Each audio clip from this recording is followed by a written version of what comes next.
Congratulations for not making excuses.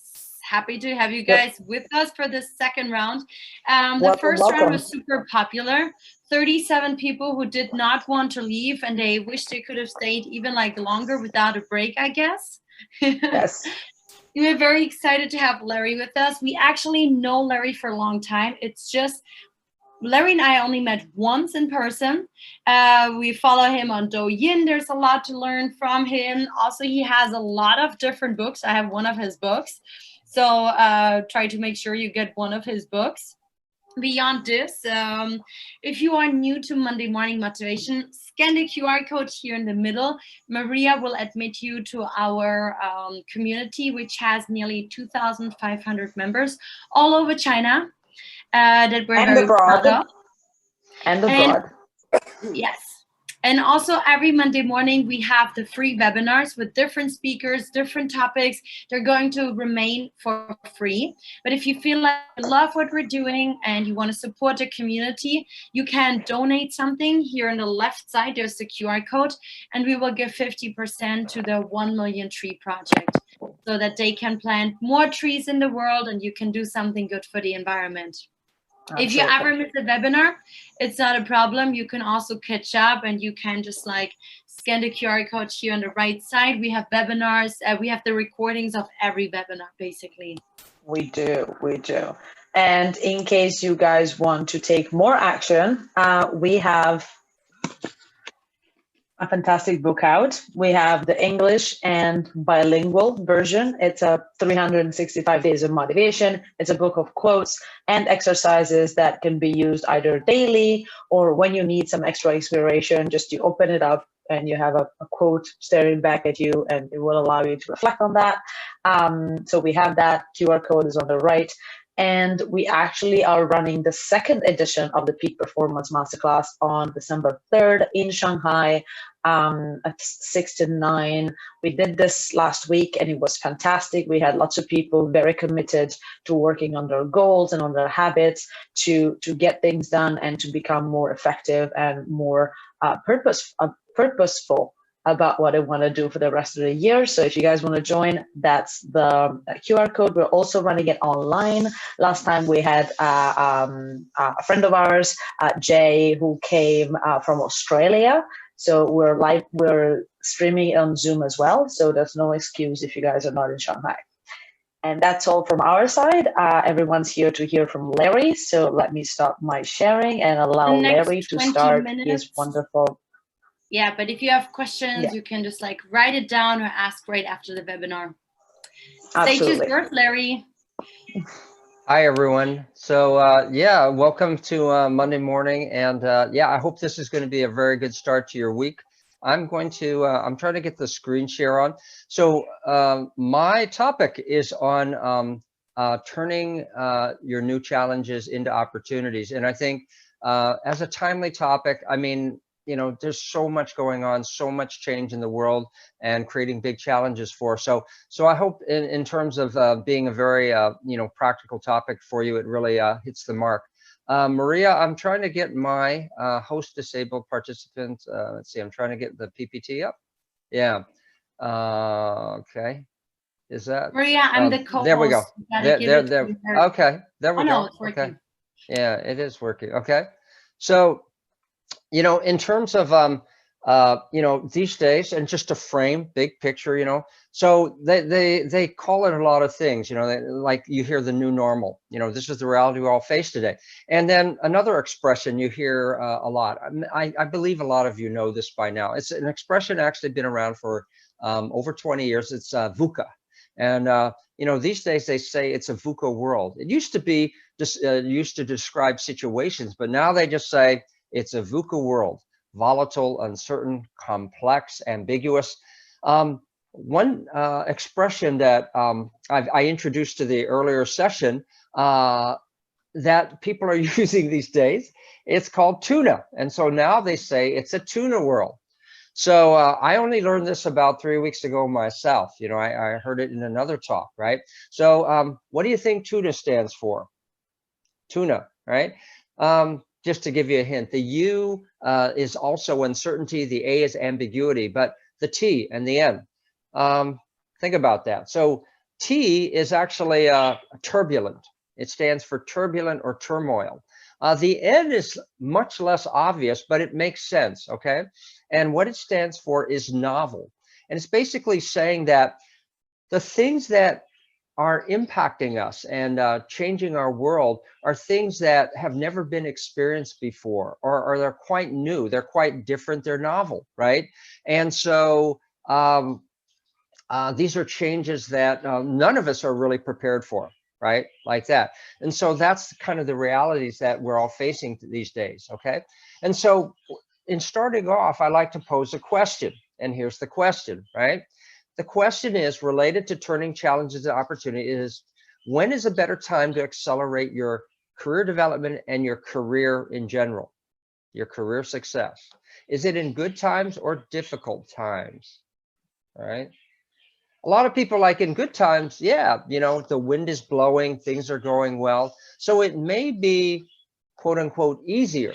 But actually, if you're talking about growth and development and learning, almost by the nature of me just asking this question, it's actually, better to develop and accelerate your learning and development and your career advancement in difficult times, okay? And basically to say two main reasons. In tough times, companies and your management, your leadership, they're facing bigger challenges. There's greater urgency if your company is facing a crisis, like an industry downturn or a market downturn or something like that. The company is, cutting budgets, and so there's greater urgency and there's more focus. And that means for you, or for all of us, it means more opportunities, right? It's a difficult situation that companies, your management needs to find ways, figure out how to do things better, how to do things differently, right? How to kind of either identify or create new opportunities, okay? So there's a chance to really build up impressive achievements in these difficult times. There's one other thing I'll add to that is that in tough times, a lot of people are kind of in wait and see mode, they're getting freaked out, they're worried, they're scared, right? So if you're a person who can manage to keep moving forward, right? To keep active, okay, it's going to be noticed. It's going to be noticed by your company and by your management, okay? I'm going to talk a little bit about me. You might have seen my intro, but I've run a recruitment company for many, many years, okay? And then these days I run a training company focused on career and leadership development. That's my expertise. So I do workshops and I do coaching, right? But in terms of the topic of turning challenges into opportunity, it's very personal. In my career, I faced, as an entrepreneur, many, many challenges, as most entrepreneurs do. But in terms of, by the way, I've also written some books, as Janine said, on the topic of career development, right? But in terms of talking about my early career, all right, I actually started off as an R&D engineer. I worked for Mattel Toy Company. Barbie dolls, Bobby Wawa, Hot Wheels if you're guys. But I used to, sit in front of a computer and design toys for a living. That's what I did. And then I always like to find ways to talk about my grandma. She's one of my favorite people and a real inspiration in my life. But that all changed. I had this 6-year career as an R&D engineer, but then I came to China and it just opened my eyes. I always refer to it as my awakening. And basically, I was inspired to try to do something more meaningful, to try to have an impact with my life. Whereas beforehand, I was just enjoying my life and, just day to day, living day to day. And so then I decided to leave my job, great industry, great company, but I had no connection to being an engineer. I woke up in the morning, didn't matter to me, wasn't motivated, like that. And I decided to pursue a career in business. And I started by going to business school. Now, my first job out of business school, and this was a time where I faced a big, big challenge, was for those of you who are older, you might remember a company called Wang Computers, right?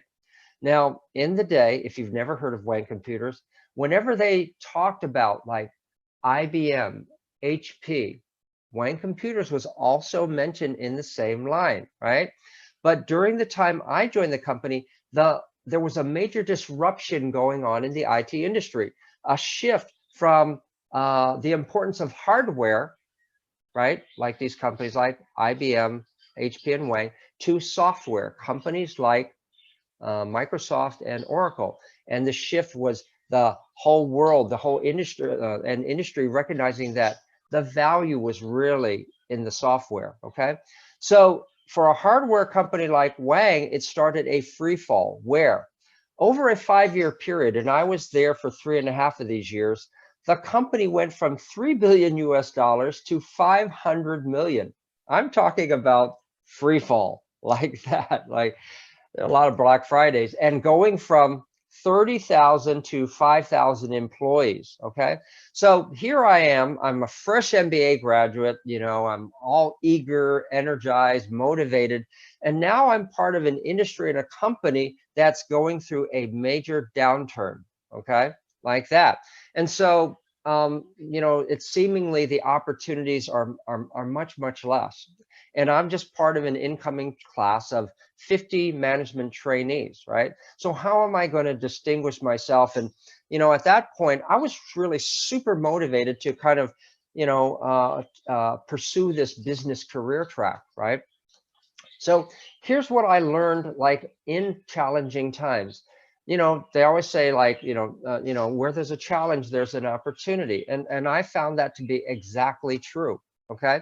But I also found, like, in a very practical way, in tough times, that it's actually easier to impress others just by being proactive and solutions oriented. Because like I said, a lot of people in those situations, the wind is not blowing like it used to be, and you're not just in the right place at the right time. Okay. So, a lot of people are kind of frozen. They're a little bit paralyzed. They're scared. Because of the uncertainty. Yeah. Let's see. I hear. Okay, there you go. All right. So, again, I was in a new industry, a new company, and I wasn't an insider, but maybe that was a good thing because it wasn't like I was part of the good old days. And so a lot of people, like, they're experiencing a situation where their situation is offering them less than what it was before, right? Like that. It's kind of like the China economy. It used to be a booming economy, and now it's steady growth and things like that. And then plus that, US-China trade wars and COVID really changing things. But anyways, all I did was I tried to keep things simple. Okay, I'm here. I made this big move to get into more of the commercial business world. And so I'm just going to try to support the success of other people, right? Because again, in a tough times, difficult times, there's lots of challenges. The company needs to do things better, differently, need to identify new opportunities, right? Like that. And so that's what I did. Rather than get so caught up in the big picture things, which of course were affecting me, I just tried to focus on the things I could do. And mainly those were the things that the company was talking about, management was talking about every single day. We need to focus on this product. This product is our product of the future, which in those days, in Wang, it was a product called WIS. You don't need to know what it is, but this was like Wang Integrated Imaging Systems, and they were just talking about how this was going to help Wang Computers, the company, transform from a hardware company to kind of software solutions company. So I just tried to support that product. And so what I did during this time was something that I always say that anybody could have done. Okay, I developed an FAQ. It was a document of, I called it 101 most often asked questions about WIS, right? I collected these questions, and then I went around the company to ask, people in R&D, in marketing, in key accounts, in sales, in product development, the answer to these questions. It was outside my just regular job scope. And it took me about 2 or 3 months to do this, right? But when I finished it, what happened was I started sending it to people. And a month later, it was being distributed throughout the company. And then a month after that, my name was known throughout the company because people were including this document in their proposals to clients, in their in-house training to their sales and marketing people, right? So this really kind of helped me just stand out in this situation to top management. And what happened was, the reason I did it was, it because I was looking for a way to, one, support the people in the field, because my role was as a kind of to support the sales and marketing in Asia Pacific. But it was also one of the best ways I could think of to learn this new industry, the company, and the new product that was a key product for the company. Okay, so that's what my purpose was. But here was the impact or the result. I was able to get a transfer out to Asia on an expat assignment. I was 30 years old at the time, after just 15 months. When I was joined the company, even when I interviewed, the company was still, kind of doing pretty well. It's kind of just at the peak. They told me it takes about 5 years on average and 3 years on the fast track. But one of the things I want to point out is, like, if you're able to, again, just to deliver, be proactive, deliver solutions, it's really going to help you, not only grow faster, but to stand out in your situation. All right. So a few things I want to say about not just me, because, in the books I've written, and so Janine mentioned this book. I got my copy here too. This, by the way, stands for How to Develop Yourself. Develop yourself as a future executive today. DIFIT.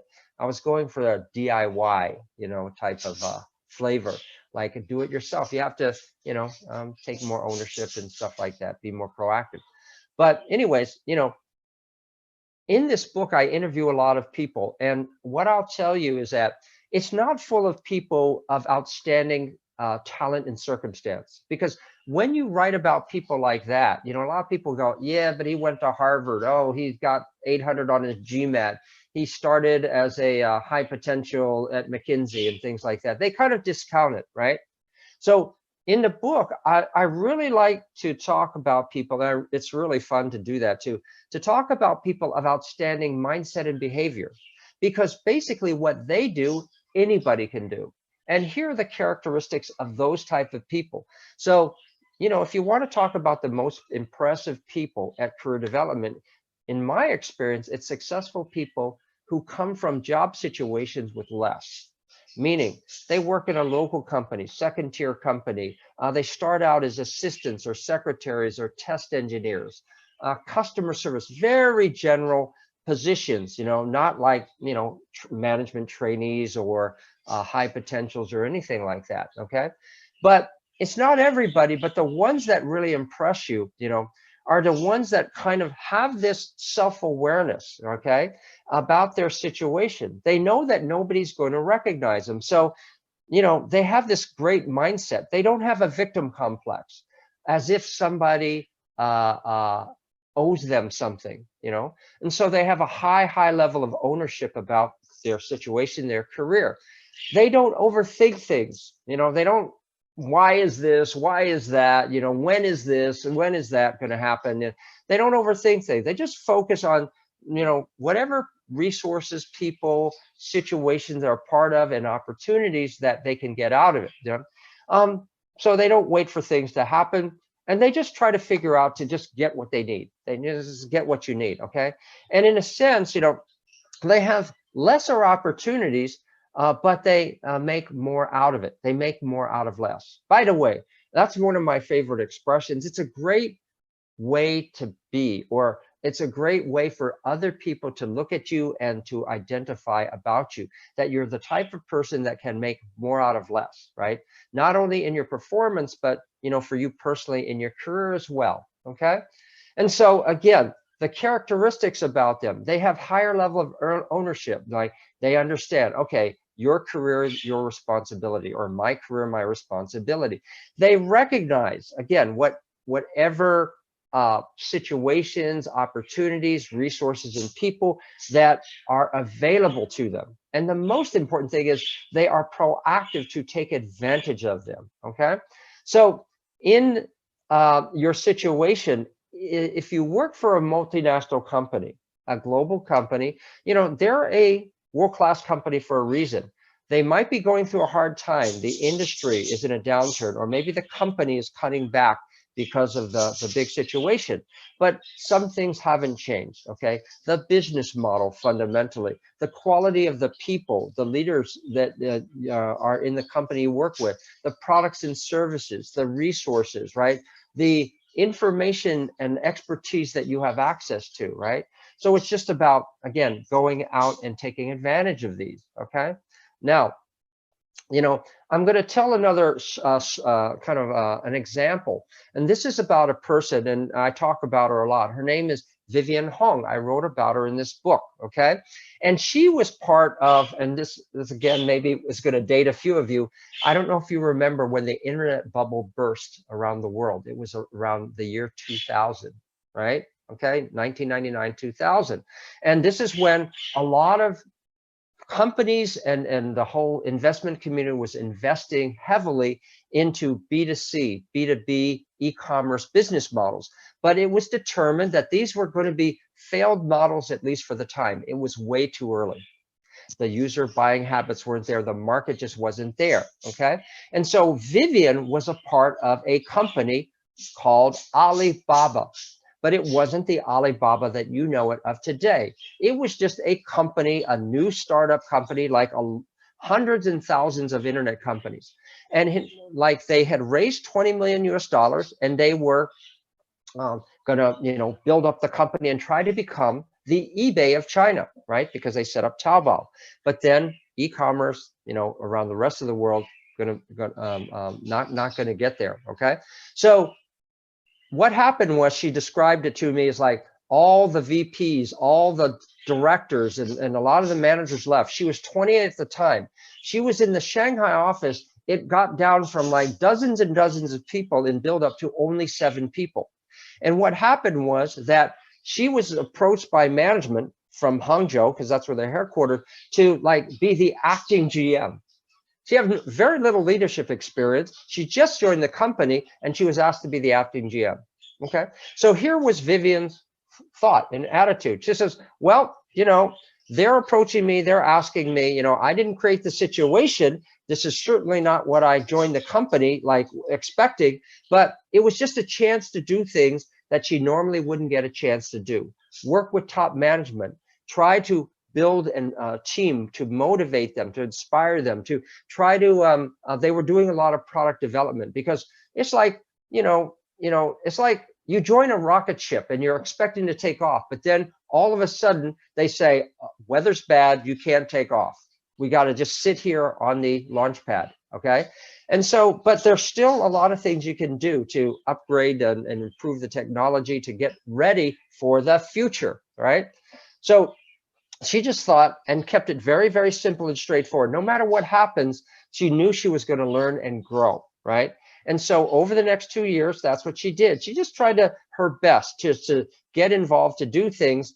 And during that time, she developed her leadership. She launched several key products and services for the company.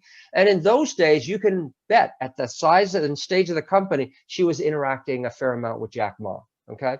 And over the 2 years afterwards, she was eventually promoted to full-time GM and built that office back up to 84 staff, okay? Now, I just want to kind of wrap it up, turning challenges into opportunities, okay? If you're in a situation, your company is going through tough times, your industry, any challenge is an opportunity. You always hear that, right? There are things that the company is trying to research, understand better in order to, do things better and differently, and so you have chances to put together and provide key information to respond to a critical need or support, say a new product or a change happening in the company, to improve a process, develop new resources, which is what I did.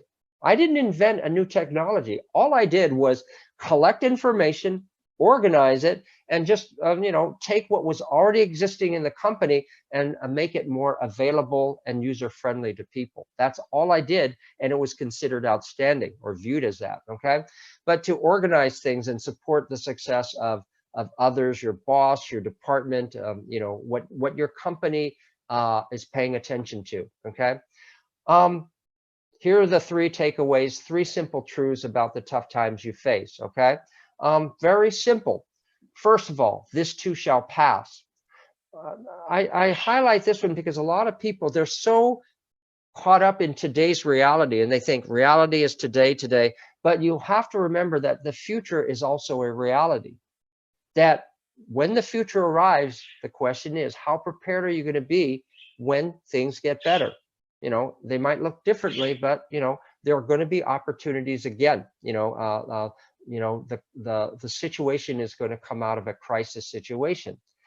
Related to this is that the understanding that, as a truth, your future depends on what you do today. Career success is not just about the things that you do, your achievements and capabilities that you build in good times, but it's also the down times and the bad times too, right? And in fact, the bad times are the ones that I think really, if you can talk about achievements during those difficult times, it's even more outstanding. It's even more impressive, right? And then the last one, again, what I did and what Vivian did, just focus on what you have, not what you don't have. Focus on what you can control, not what you can't control. Because honestly, in those difficult situations where they're cutting budgets, maybe they're reducing headcount, or the market opportunities are less, the list of things that you don't have just gets longer and longer. But there are still a lot of things that you have that you can leverage and take advantage of and such like that. All right. So that's my prepared portion. Okay. A couple of just little promotions before we open it up to Q&A. If you want to follow me on my social media, I'm on Douyin. I have Douyin videos and things like that. I'm on Zhihu, which is, if you're outside of China, like the Koros of China, Q&A, LinkedIn, WeChat, Weibo, etc. And then taking a page out of Maria and Janine's book, right? Literally, I've also, my company has developed something called VIP memberships. We have, VIP. PLSD, by the way, stands for Practical Learning and Skills Development. But we have Super VIP, Super VIP, and Elite VIP. And this is also has a lot of content. It has some products and services and such like that. You can get a 3 free-day trial. It's a lot of great content, articles, videos, and Q&A responses, and then also at the Super VIP level, products and services related to career development. All right, that's my prepared portion, and we're going to have about 10 minutes for Q&A.